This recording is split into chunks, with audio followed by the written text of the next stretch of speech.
Hello and welcome to Mind Your Mind Podcast. I'm Hina Malik and I'm here with my co-host Ozan Kulchu. So like always, we are going to talk about heart, mind, life, everything and nothing at all. And today we have amongst us Dr. Mark Halpern. He is a chiropractor, an author, a lecturer, and heart math practitioner. Wow, that's a lot of qualification. What's interesting about him is that he has dedicated his career to studying the link between two most important organs that we have that define us, heart and brain. I can't wait to dive deeper into this conversation with him. And I'm 100% sure it's going to be an enlightening session for all our listeners. Over to you, Azan. Well, thanks, Henna. I'm actually very interested in this episode, especially because Mark is very similar to, of course, what I'm interested in, making this connection between the scientific world of how the brain is processing the information, how the heart is working, and that's processing the emotions and beliefs to the mind. So this connection between the spirituality and the science is what this podcast is all about. And Mark Harpland is a great example of that one. And we will have a lot of questions, especially from my side, after briefly checking his book, The Coherence Revolution, which he brings the heart maths to use to understand the coherence between the heart and the mind. So I want to start by asking you, Mark, about the Coherence Revolution, basically how it came out, and basically what's in it. How does this coherence between the heart and mind work? Sure. Thank you. Thank you for having me, first of all. The Coherence Revolution was really developed. It came right out of the pandemic, essentially. I'm a chiropractor. I work in Toronto, Canada. And somewhere in March of 1990, March of 2020, they told us to go home. The government and said, you're going to be closed down for a little while. And so I went home like most people did and was thinking, okay, so now what's next? How do I work online? How do I still help people? How do I support my family? All of these, uncertainties came about. And so I determined, knowing myself, I'm someone who grew up feeling a lot of anxiety in my teens and in my 20s, all the way into my 30s and my 40s. And so anxiety was a large part of my life and a large part of my journey of how to figure out how to deal with anxiety and how to get rid of stress and monitor my own emotions and regulate my own emotions. And so I sat down during that March of 2020 and I thought, okay, I'm just going to start writing. And I ended up writing the book, which was really all of my experiences with anxiety, all the things that worked for me, all the things that didn't work for me. And I talked a little bit about my process of how I started to put it all together. And then I teach people something that we might want to dive into a little bit later, but I dive into something called a process mindset versus a destination mindset, meaning instead of waiting to enjoy life until you get there, you kind of start doing it now. You design a process that you do every day. And so I started writing the book and it was coming out good. And I thought, well, now how can I help people with this? And so because I had been a HeartMath practitioner, which I'll explain in a moment, I thought, well, I can teach breath work online. And so I'm going to put together a program where not only do I teach breath work to help you regulate your emotions, but we're going to put together a whole system for your life so that you can really be able to regulate yourself and be able to deal with stress. And so in the spring of 2020, I put that together and it was ready by the summer, by the end of 2020, 2021, we started beta testing it and we did a soft launch and we started having people go through the program. And we started having a lot of people change their lives and make significant change in the way they dealt with stress. And so over the last year, what I've been doing is refining the program. We recorded it. So now we've got a digital version and we've got the live version. And so now we're about to come out and launch our masterclass next month. But the premise of all this, to answer your question, which is how does this have to do with HeartMath brain and how does this have to do with the brain and the heart? So there's a company called HeartMath. HeartMath started in the early 1990s. And even before the science was ready, they were talking about how can you get your heart and brain to sync up so that you can change your emotions. And so they were starting to create these techniques and protocols before they had the science.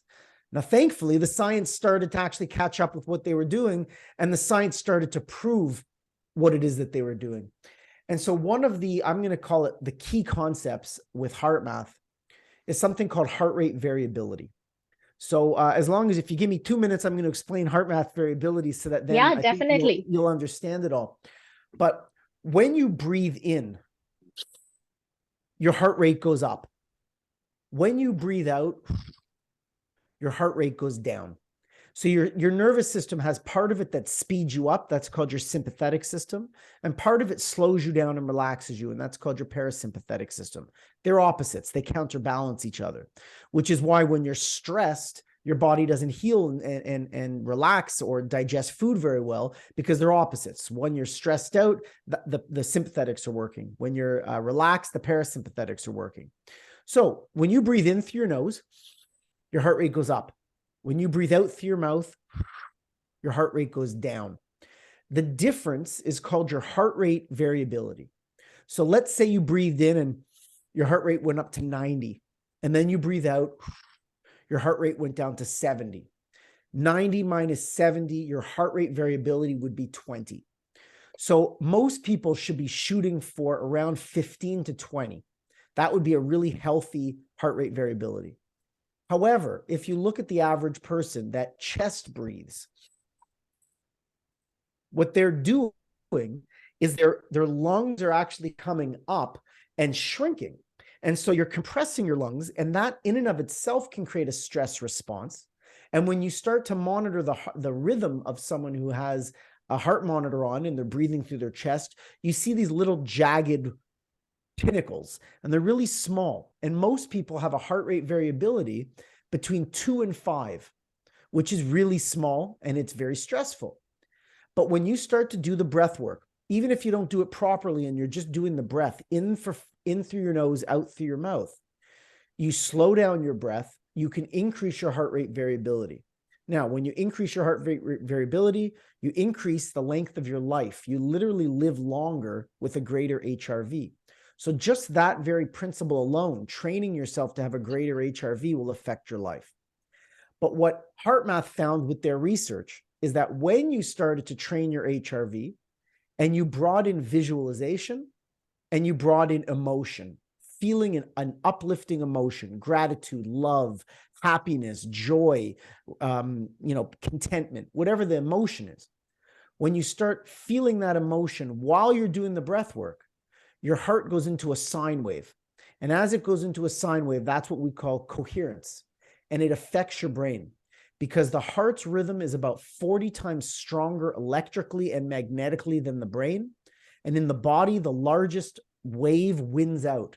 So if the heart rhythm is stronger than all the other rhythms of the body, guess what? All those rhythms start to entrain to the same rhythm as the heart. And so you can start to entrain the brain's rhythm to the heart's rhythm. And that is when you get physiological coherence between the heart and the brain. But that can also be the same for your digestive system. You can have every cell in your body literally resonating at that same frequency. And so the idea with HeartMath is, by using your visualization, your emotion, and your breath work, you're training your heart and your brain to connect. You're affecting the higher brain centers of decision-making, stress, pain. And so we see all kinds of changes of people learning these breathwork techniques, for anything from reducing stress and anxiety to better sleep, to less pain, to better relationships, to less digestive issues. I mean, the list goes on, because you're regulating the way your nervous system is functioning, and you're regulating your emotional state. And so the heart of the Coherence Revolution analogy, using that concept, the heart of it is learning the breathwork techniques. I surround that with all kinds of other exercises to start to use the rest of your senses, your sight, your sound, your touch, your taste.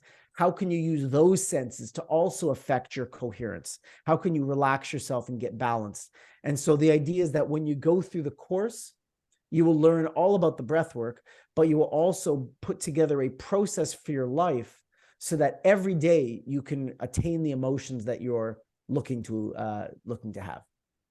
Wow. I think now we all know the science behind deep breathing. We Yes. all know that deep breathing is important, but how relevant it is in terms of HRV, and HRV is not just a number for us anymore. No, Thank now you. you can track it and train it. Yeah, thank you so much for that. When And you talk about yeah, HRV, are you talking about basically like you regulate your resting heart rate? So it's basically not like a meditation that you do for a specific amount of movement, but what you're aiming for is to reach a nice amount of heart rate variability in average over a longer period, right? So it's like anything. You start to train it, and let's say I was using. They have biofeedback equipment, or you can just sit there and train yourself without it. But as I'm training it, I can easily get into a rhythm of using my heart rate variability. I can get to 15 or 20. But the idea is that you're practicing it and you're engaging in it so often that you're actually increasing your HRV even when you're not practicing the technique, because you get so used to being a stomach breather as opposed to a chest breather. You get used to this type of breath work. So for instance, let's say my resting heart rate variability was 5 because I was a chest. I start to practice and I practice and I practice, and I can, when I'm practicing, I can get my heart rate variability to 15 or 20. Well, that's when I'm training. But what happens when I'm on the bus? What happens when I'm at work? What happens when I'm talking with someone? When you're not consciously working on it. Right. So what they've shown is that as you train more and more, your resting HRV will be larger. And as you start to use this breath work in your day-to-day life, as opposed to just practicing it for 2 minutes here or there, like for me, I'm doing HeartMath whether I even realize it or not quite often. Usually, multiple times an hour, I just get into the breath work simply because it's an enjoyable way of breathing and it's an enjoyable way of feeling. And so it's just something I do naturally now. And so over time, you want to increase your HRV, not only in the times that you're training and practicing, but your resting HRV should be increased as you're practicing day after day, year after year, right? So it's not something that you practice, you learn, and then you stop. I breathe this way. It's just into my system now. It's part of who I am. And I can generally relax very quickly. A lot of people want to know if they can get rid of their anxiety. And the fact of the pressure of trying to get rid of anxiety for good, it's gone. That pressure increases most people's anxiety because they get frustrated that they can't get rid of their anxiety. So I reframe it. You are not going to get rid of stress, and you are not going to get rid of anxiety for good. Your body needs it. And even if it's inappropriate, your body's trained to do it. So the fact is maybe it's not about getting rid of anxiety on a daily basis. It's about regulating it so that in any given moment, if you want to change your emotional state, you can. And that is the superpower I feel like I've developed over the last decade. Not that I won't get anxious, but if I was anxious in this moment, I have a confidence that in the next moment, I could change it to whatever emotion I wanted it to be.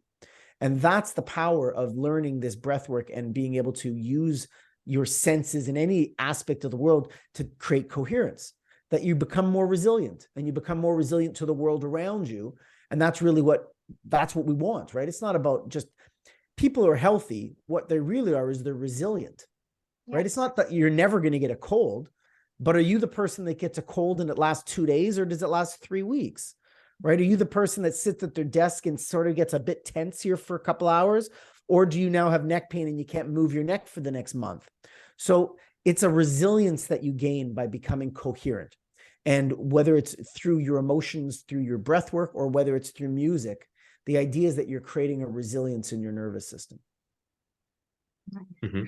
So it impacts our physical health as well, not just the mental health, but it also impacts us physically. It makes us more prone to pain. And does it also have effect on any chronic conditions that, which are unmanageable? Well, I look at stress. I divide stress into 3: physical, chemical, and emotional. And actually, there's a 4th, electromagnetic. And so if you have all 4 types of stress, your brain has to adapt to each of those 4 almost in the same way. It has to take in whatever the stressor is, it has to adapt to it, and it has to make a response. So when your brain gets overwhelmed, I don't care if it's from exercise. You know, a lot of people say, oh yeah, I keep in good shape, I exercise. But in and of itself, exercise is just a physical stress. And there's two types of stress. One is called eustress, EU stress. Yeah. And the next one is called distress. Distress. Right. And so the fact is if you exercise on a daily basis and you're doing things to alleviate the wear and tear, then exercise is good for you. But if you just let the wear and tear of exercise build up, the eustress becomes distress. And all of a sudden now you're getting knee pain, back pain, or digestive issues because you've overloaded your system with physical stress. But if you look at someone's life, you can tell how their health is by having them do a list of how many physical, chemical, and emotional stressors they have in their life. And you can generally go, okay, I know where this person's health is because they've got lists and they're not doing anything about it. They've got chemical stress from the diet and the medication. They've got emotional stress. They're going through a divorce and they're losing money. And they've got physical stress because they sit at their desk all day. And so you look at people through that lens and you go, wow, okay, what are you doing to reduce that stress so you can become more resilient? So when you ask about people with chronic health conditions, people with chronic health conditions in general have lost a lot of their resilience. They don't have the ability to fight off whatever's affecting them. And that's why their immune system is challenged and they get sick quite often. So with learning these techniques, getting coherent, learning HeartMath, it's all about creating resilience, whether it's for an acute problem or a chronic problem. Because if you're someone that deals with chronic health issues, the most important thing you can do is become resilient, because then you're going to be able to adapt as best as you can to any of the situations or health challenges that you have. So it's really not about treating any disease process. It's about literally you becoming the best you that you can be. Yes. Right. Can you somehow measure it? Like, can I measure my heart rate variance somehow? Learn how good I am in that? So it's interesting. HeartMath has their biofeedback equipment, and there's different levels. And at the easiest level, if you're just breathing in through your nose, out through your mouth in a sort of just a regulated way, it will go to green. Green means you've gotten into coherence, and you can see it on the screen. But as you go up in levels, the only way to hit coherence is to really bring on an emotion. And so the story I always tell, I wrote it in my book, but it's relevant. I've been using HeartMath for many years. This was going back about a decade ago. And I remember sitting on my bed and I was trying to get into a coherent state. And so I've got the technology is like a sensor on your thumb or on your ear, and it measures your heart rate variability. And so it measures your coherence level based upon their algorithms, that the harder it is in their levels, you have to use more emotion to get into coherence. And so in the easier levels, simply just breathing, you can get coherence. But in the higher levels, you really have to bring on a positive emotion for it to go into a coherent state. So the one problem with HeartMath is that when you're using their technology, if you're not getting into coherence, you get frustrated because you're not actually accomplishing what you want. So I remember I was sitting there with the I think the sensor was on my ear, and I was in red, and I was doing everything I could. I'm in the highest level, so I'm trying to get coherent in this level, but it was staying red. And I kept thinking, calm blue ocean. I'm floating on a cloud. I'm with loved ones. I was just trying anything I could think of to come up with an emotion. But nothing was working, and I was getting frustrated, which is exactly the opposite reason for doing HeartMath. So it was very frustrating. So I remember thinking to myself, what can I do in this moment to get into a coherent state? And the first thing that came to me was, I'm going to visualize my daughter, who was 6 years old at the time, maybe 7. I pictured her running into my arms and giving me a hug. And as soon as I visualized her jumping into my arms, I felt the hug. I could feel the arms around my body. I felt the kiss on my cheek. Instantly, without me needing to even hear it, the technology went green. It made the beep that it usually does when it goes into coherence. And I felt this whoosh that came out of my body. I don't even know how to describe it, but I felt free. I felt inspired. I felt alive. And I thought, oh, this is what coherence feels like. And so, although you can't quantify, I was at a level 6 coherence. With the algorithms that they use on the HeartMath technology, to get into the higher levels, to get coherent, you have to be doing it properly. And when you do, the technology shows you that you're doing it properly. So it really was a good way for me to see and feel what I had done. And so you don't need the technology to learn. But for me in that moment, it was very helpful to actually see that I had achieved what I wanted to achieve. But as I was saying, I felt it. I didn't really need the technology because there was a difference. And it's not just a relaxed state. It's, when an athlete says, oh, I was in the zone, they were just there. That's what coherence is, when everything is just purring and resonating at that same frequency. And everything is easier, right? The way you talk to people, a conversation flows much better. If you're doing sports, you perform it much better. If you're eating food, you digest it much better. The idea is that your body is functioning as best as it can when you're in this coherent rhythm. And so you'll know it when you're there. You generally feel it. And the idea is that you want to be in that state as much as possible throughout the day. Right. Okay. So you also mentioned something that really irked me, the process mindset and destination mindset. Can Yeah, I you was talk about a to little ask the about same that? thing. That's a good one. Yeah. Okay. So Yeah. think about most people, their destination mindset. I will be happy when, and that starts when you're a child. I'll be happy when I learn to ride a bike. I'll be happy when I go to school. I'll be happy when I get my first boyfriend or girlfriend. I'll be happy when I go to university. I'll be happy when I buy my first house, get my first car, get married, have my kids. All of a sudden, you're 50 years old and 60 years old, and you've been saying, I'll be happy when your entire life, because every time you get to that next challenge or that next thing, that's another thing to wait for. So I call that a destination mindset. A process mindset means that you've designed your life in such a way that when you get up in the morning, you've got a process that you go through. So one of the last things that people do in my course is that I have them design something called a daily time schedule. And what that means is from the time you wake up to the time you go to bed, you plug in everything that is important to you. And I tell people to plug in the things that are really important before the chores, before the things that aren't that important. Because if you plug in those things first, there's no room for the other stuff. So you plug in date night with your spouse, you plug in reading, you plug in yoga and meditation, you plug in the time that you have to eat, the time you have to sleep, the time that you've got to drive to work. You plug it all in and you create a life that looks good to you. Then you take it another step and you start to plan out the emotions that you would like to achieve during those times a day. Maybe the emotion when you wake up is different than at lunch, different than in the evening, different than when you go out with your friends. There's different emotional states, high energy, low energy, exuberance, relaxation, all of these different emotions. And then what we do in the course is we take you through each of your senses and give you ways to achieve those emotions. So let's say you have a toolbox at the end that if you want to reach a relaxation, you'll have a toolbox that you figured out if you smell citrus, if you listen to country music, if you have a picture of your spouse on your desk. All of these things are going to contribute to a relaxed emotion. But maybe you've got different things for a inspired emotion at work. You've got a picture on your desk to remind you of something you're inspired about.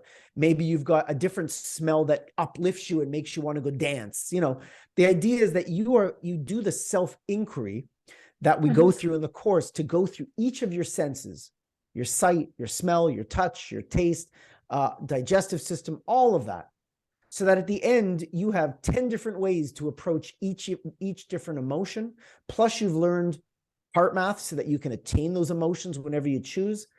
And then the idea is to create your life with a process that you wake up and you just follow that process so that when you go to work, when you come home, when you've got it all designed. All you have to do is practice the life that you've designed, and it's designed the way you wanted it. So if you don't like it, change it. And you can practice it and then make it adaptations to it as you go because you have a framework to work from. But the idea is to get conscious about your life. Instead of just every day getting up and living by the seat of your pants and not knowing what's going to happen, have a plan for your life. In other words, what is going to make you happy on a daily basis? What's going to keep you inspired? What's going to keep you going forward? And so I want people to design their process, and then all they have to do is live their life as opposed to waiting for some future time to be happy. Yeah, it's like, you need to be happy just by being and not Yes. by doing. So these are two different states, and we often, confuse that we usually think it's a common mindset that doing things, achieving things makes us happy. Dopamine is the hormone there, but just being and being happy and contented with your own self. But of course your mind is working at that time, and your mind is working more efficiently rather. So would you like to talk about these two states and how being is a superior state to be in?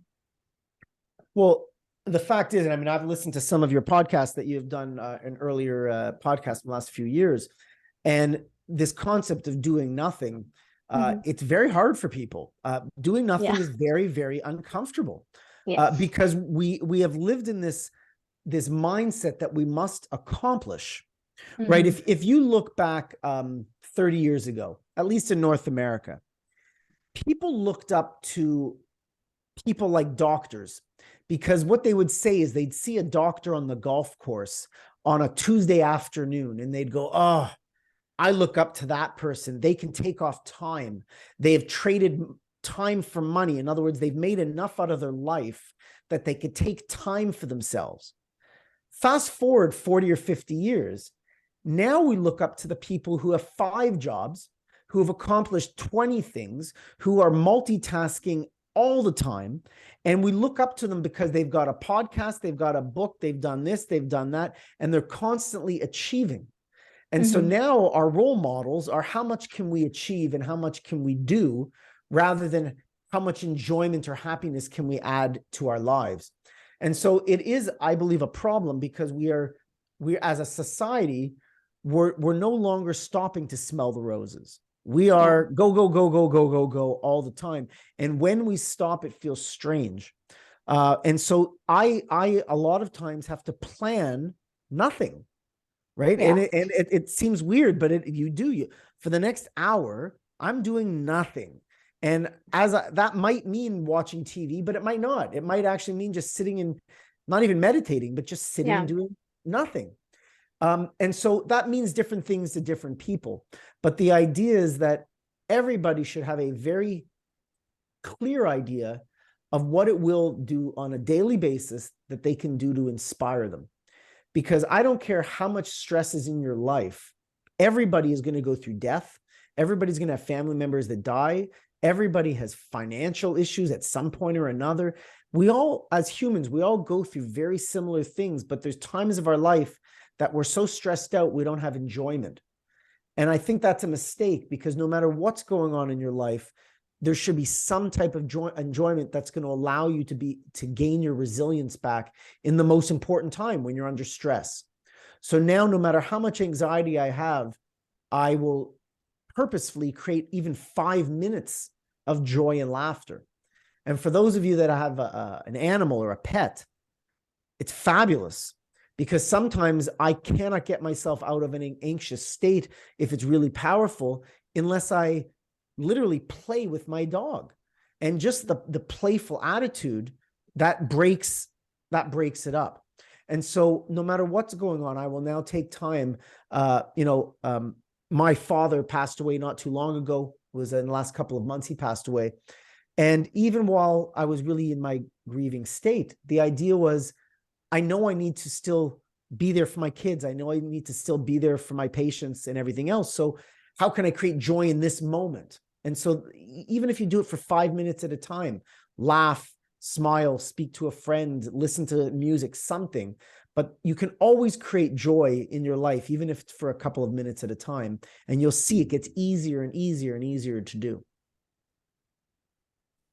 True. I agree. Yes. So, Dr. Mark, now, one thing that really comes to my mind after hearing all this is we are getting so many answers here today, but are there any common myths or misconceptions around the synchronization between heart and mind, or their functioning or their relationship, that you feel or you have maybe come across while writing your book, while researching for it, something, something you like to debunk or clarify, that this doesn't happen this way? Well, I think the only debunking that I think that people get wrong, meditation, breath work, thinking in these terms that we're talking about, most people still have a very hard time with the feeling aspect of it. It becomes more of a thought game. They visualize.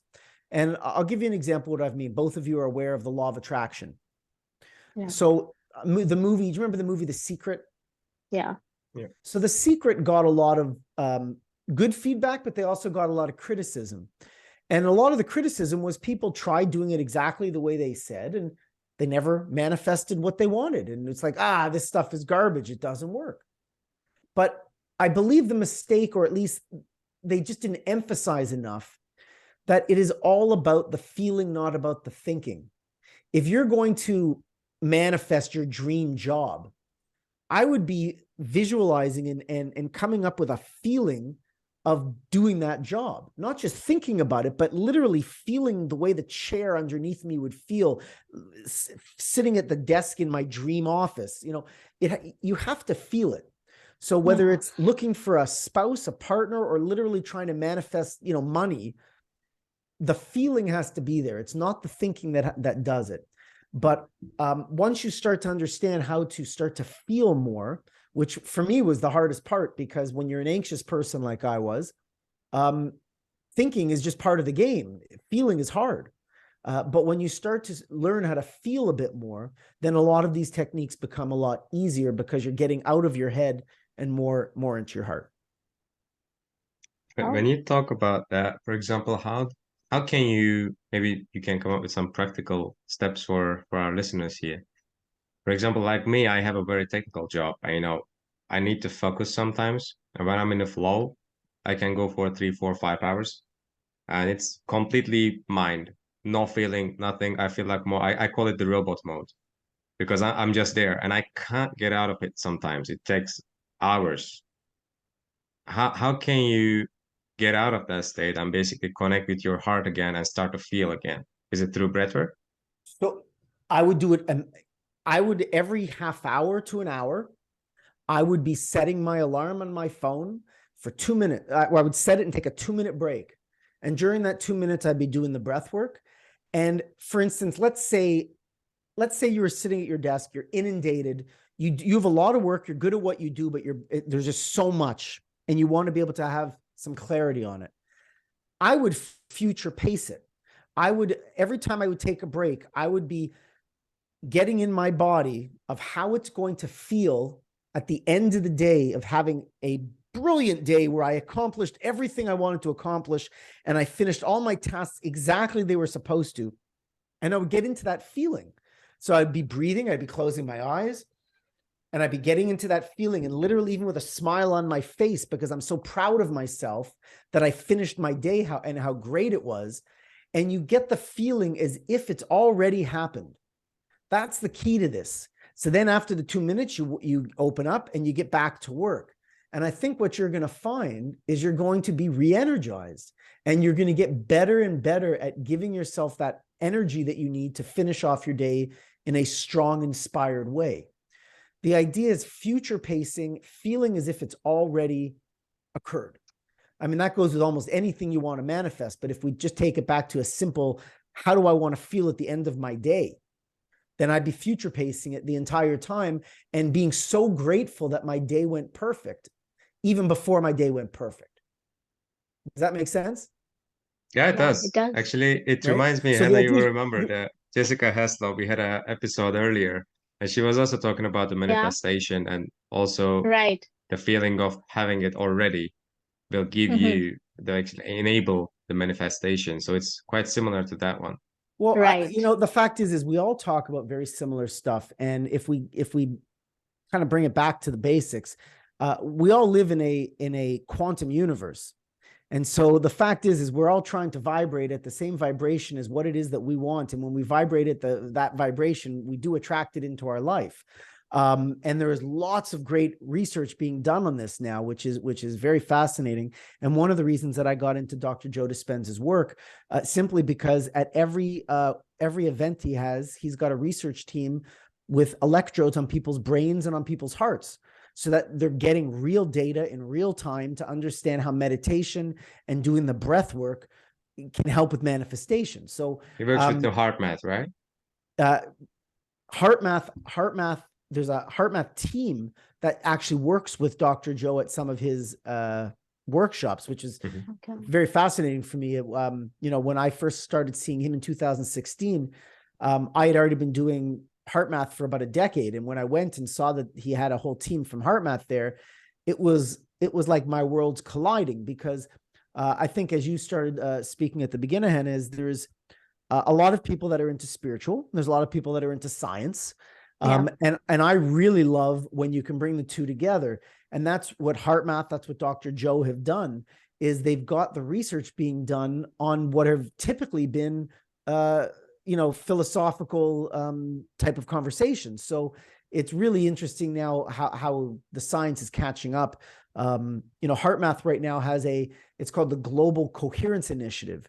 And what they're trying to do is to get enough people around the globe meditating with a feeling of love at the same time that we can actually affect the Earth's electromagnetic field. Because when they started doing this research, it was September 11th, 2001. HeartMath had some researchers at the electromagnetic poles of the Earth, and they were with some other scientists. They were measuring the poles of the Earth, the electromagnetic field. And for a split second, the electromagnetic field had a blip in it. And it was a blip at the same frequency as the human heart.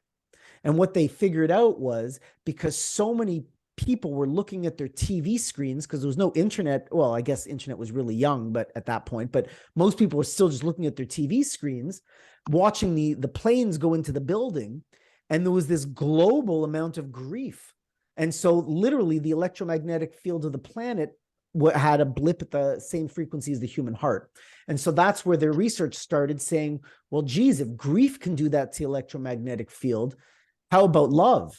And so if we can start to get enough people meditating with a feeling of love, can we actually heal the planet? And so it's a very cool concept that they're doing. So what I love about HeartMath is that at a singular level, it can help you deal with stress. On a human level, it helps you communicate better with others. And on a planetary level, we might be able to heal the planet with it. So on those three levels, it's pretty powerful. So I think teaching people has been a real gift, being able to teach people this technique and have them change their lives and hopefully the planet. Yeah, it all begins with yourself. That's right. Yeah. So any parting thoughts, Ozan? You would like to ask anything? I want to actually ask about your upcoming program. Sure. And maybe you can give some practical tips on, we talk about breath work, but for example, what type of breath work? Is it about the duration? What do you do in that program through the breath work?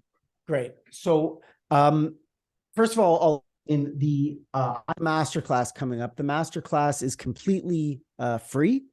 And so I will send you some information on it, but if people are listening, to get to the Masterclass, you would go to www.coherencerevolution.com. Link below. Link below. Okay. /Masterclass 2023. So it's coherencerevolution.com/Masterclass 2023. And you can go there, and that's for free. And if anybody goes to my website and checks out the course, there is the live course, and that will be starting in June. And if you use the code CR30, it will give you 30% off that code. So what we do in the course is it's 6 weeks. It's 6 sessions over 12 weeks. It's 3 months. And what you get is you'll have unlimited email support through me. In the Zoom calls for 2 hours, we're going to be learning the breath work. We're going to be going through each of the concepts. There's some videos that you'll watch between the sessions. So you'll be able to learn the concepts, work through the workbook, and then have the live sessions to literally practice and do breakout rooms and engage with other people so that you're learning how to regulate your emotional state. You're learning heart math. And really, by the end of it, not only are you going to understand breath work, but you'll also have a detailed plan of how to set your life up in a way that is good for you and healthy for you. Now, to answer your question, in general, the breath work that I teach, the very basics, is that you breathe in through your nose and out through your mouth. So maybe as a good way for us to end is just a very basic understanding. I have people put their left hand, or doesn't matter, but I put my left hand on my chest. I put my right hand on my stomach. The chest, okay. the hand on your chest is simply to remind you, don't move it. You don't, because most people who are chest breathers do this, and it goes up. I want you to fill up your tummy. So I want you to fill up your stomach like a balloon by breathing in through your nose for 5 seconds and out through your mouth for 5 seconds. So it looks like this.